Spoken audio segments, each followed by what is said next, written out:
ಬೇಸಿಗೆನಲ್ಲಿ ಕೆಲವರಿಗೆ ಬಿಸಿಲು ಸೆಕೆ ಅನ್ನೋ ಚಿಂತೆ ಆದರೆ ನಮ್ಮಂಥ ಲೇಡೀಸ್ಗೆಲ್ಲ ಯಾವ ರೀತಿ ಹಪ್ಪಳ ಸಂಖ್ಯೆ ಮಾಡಿಟ್ಕೊಳ್ಳೋದು ಅನ್ನೋ ಚಿಂತೆ. ನಾನಿವತ್ತು ಆಲೂಗಡ್ಡೆಯಿಂದ ತುಂಬಾ ಕ್ರಿಸ್ಪಿ ಆಗಿರುವಂತಹ ಹಪ್ಪಳನ ತೋರಿಸ್ತಾ ಇದ್ದೀನಿ. ಈ ಆಲೂಗಡ್ಡೆ ಹಪ್ಪಳ ಮಾಡ್ಕೊಳ್ಳೋದಕ್ಕೆ ಅಕ್ಕಿ ಹಿಟ್ಟಾಗಲಿ ಜೋಳದ ಹಿಟ್ಟಾಗಲಿ ಯಾವ ಹಿಟ್ಟು ಬೇಡ, ಜಸ್ಟ್ ಅರ್ಧ ಕೆಜಿ ಆಲೂಗಡ್ಡೆ ಇದ್ದರೆ ಸಾಕು. ಆಲೂಗಡ್ಡೆನ ನೀರಲ್ಲಿ ಚೆನ್ನಾಗಿ ತೊಳೆದು ಸಿಪ್ಪೆ ತೆಗೆದು ಈ ರೀತಿ ಸ್ವಲ್ಪ ದಪ್ಪ ದಪ್ಪಗೆ ಹೆಚ್ಚಿ ಒಂದು 3 ಸಲ ಅದರಲ್ಲಿರೋ ಸ್ಟಾರ್ಚ್ ಎಲ್ಲ ಹೋಗೋವರೆಗೂ ತೊಳ್ಕೊಂಡಿದ್ದೀನಿ. ಸ್ವಲ್ಪ ನೀರು ಹಾಕೊಂಡು ನುಣ್ಣಗೆ ರುಬ್ಕೊಂಡಿದ್ದೀನಿ. ರುಬ್ಬಿದ್ದು ಒಂದು ಬಟ್ಲು ಆಗಿದೆ. ಅದನ್ನು ದಪ್ಪ ತಳ ಇರುವಂತಹ ಪಾತ್ರೆಗೆ ಹಾಕೊಂಡಿದ್ದೀನಿ. ಒಂದು ಬಟ್ಲು ರುಬ್ಬಿರೋಂಥ ಮಿಶ್ರಣ ಆಗಿದ್ರೆ ಅದಕ್ಕೆ ಅದೇ ಬಟ್ಲಲ್ಲಿ 2 ಬಟ್ಲಷ್ಟು ನೀರು, ಒಟ್ಟು 3 ಬಟ್ಲು ಆಗಿದೆ.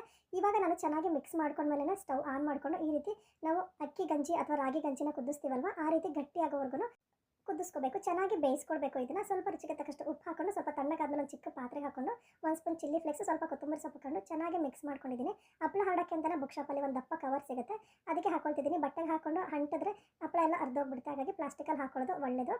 ಈ ಹಪ್ಪಳನ 2 ದಿನ ಒಳ್ಳೆ ಬಿಸಿಲಲ್ಲಿ ಒಣಗಾಕಿದ್ರೆ ಈ ರೀತಿಯಾಗಿ ಆಗುತ್ತೆ. ಸ್ವಲ್ಪ ದಪ್ಪವಾಗಿ ಅಗಲವಾಗಿ ಹಾಕೊಳ್ಳಿ. ಒಣಗಿದ್ಮೇಲೆ ಎಣ್ಣೆಲಿ ಕರೆದ್ರೆ ಹಪ್ಪಳ ರೆಡಿ. Thank you.